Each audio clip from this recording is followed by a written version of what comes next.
All right, Mark, I want to be in a place where I'm in a best mindset possible to win a Ukrainian's woman heart. How do I get my head on straight? What I should be thinking about? Where am I at? And I want to help you answer that so you can win. Let's do it.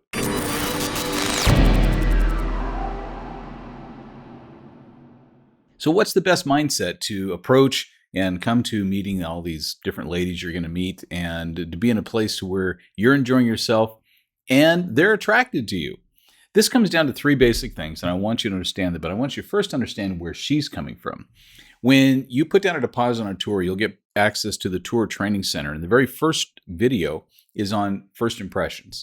And part of that, I teach what are the women thinking. Now, if you can get inside a woman's head and understand what they're thinking, I know you're thinking, wow, I just solved the biggest mystery of the universe. But there are three things they typically are asking themselves, whether they know it or not, when they're first interacting with a guy. And so here they are. First of all, very basic. Am I enjoying spending time with them? Would I like to have more? Does this seem pleasant? Would I like to spend more time with them? Very simple. Second thing is, based on what I'm learning from him, what would my life look like if I was in a relationship with him? Now, guys, you got to think already, why would a woman on first contact, first introduction at a table be thinking, how would my life fit into his? They are thinking that way. They're already thinking about their heart's desire. Now, of course, there's a pacing and timing to everything and getting to know everybody, but it also comes down to how you present yourself. The third thing I want to know, does this seem like the kind of person I could get comfortable with, where I could just feel like I've known them all my life, where I feel safe around them? And that's really what they mean by that, by feeling safe with a guy. Is this somebody I could relax into, to be my safe place, that I could lean on him? So now, how should you have a great mindset to enjoy yourself and answer her questions successfully? Well, first of all, come to a place where you are just ready to enjoy yourself. Now, how do you do that? First of all, you're probably going to have to rid yourself of a lot of the things most guys come with. They're coming intentionally, understanding that Dream Connections is highly successful in producing marriages. You're looking for a wife. You're looking for a life partner. And men, we are goal-oriented. We are on the target. Man, if we can meet them, pick them up, put them in our suitcase on the way home, mission accomplished, job done, right? Well, there is a pacing and a timing, and there's a goal for each part of it, the process, to do it right and to find the right person for a long-term relationship. So you got to kind of set aside the bag me a wife thing a little bit on first meeting.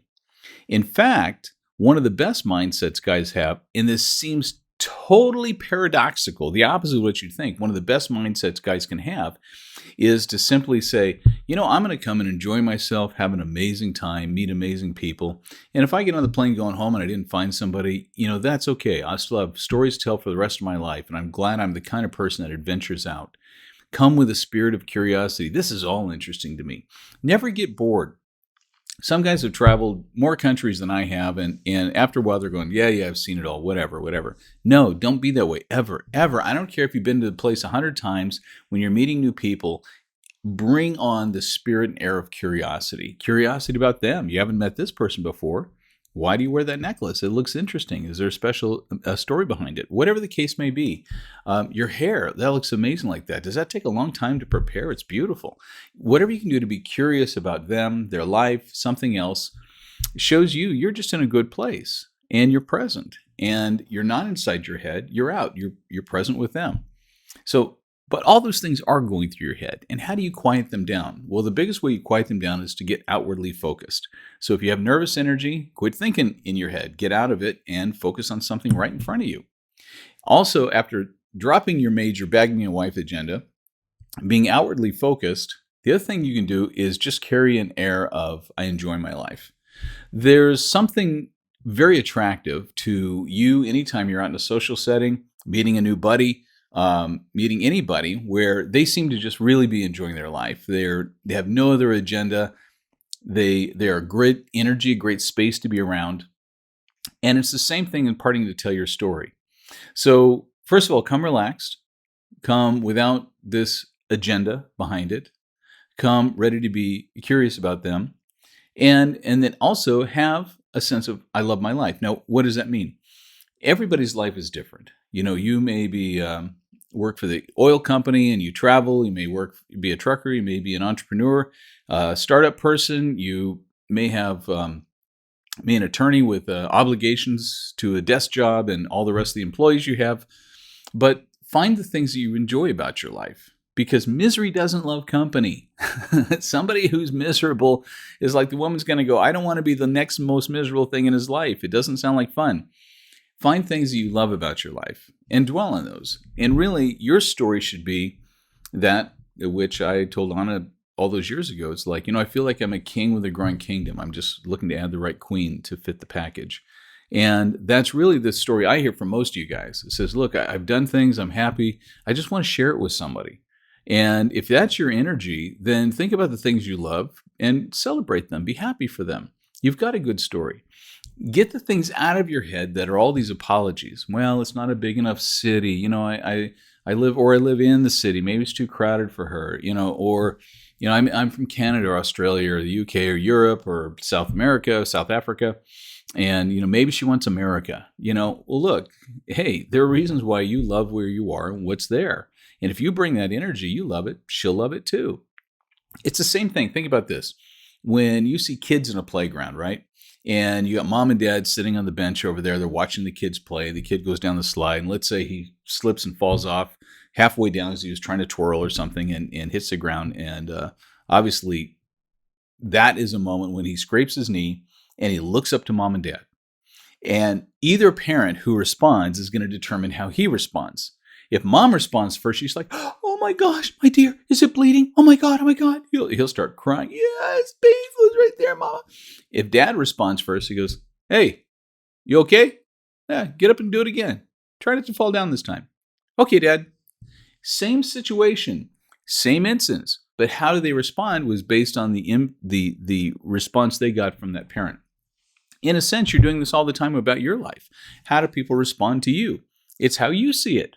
You live in the country. I live in the most beautiful part of the world. God made this to be my home. The skies are amazing. The trees are amazing. Yeah, I can get to big cities and shopping centers in 45 minutes, but where I'm at is heaven on earth. Whatever the story is, love your story.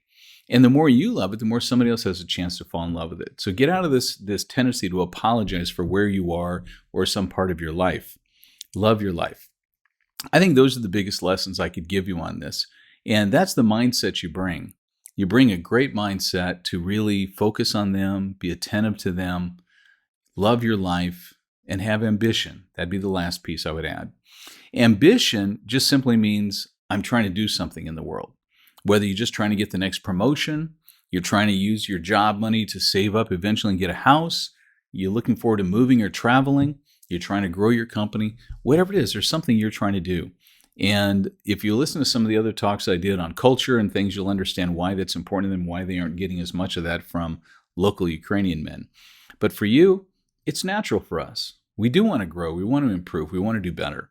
And in doing so, that's going to be very attractive to them. They're going to be drawn into your energy.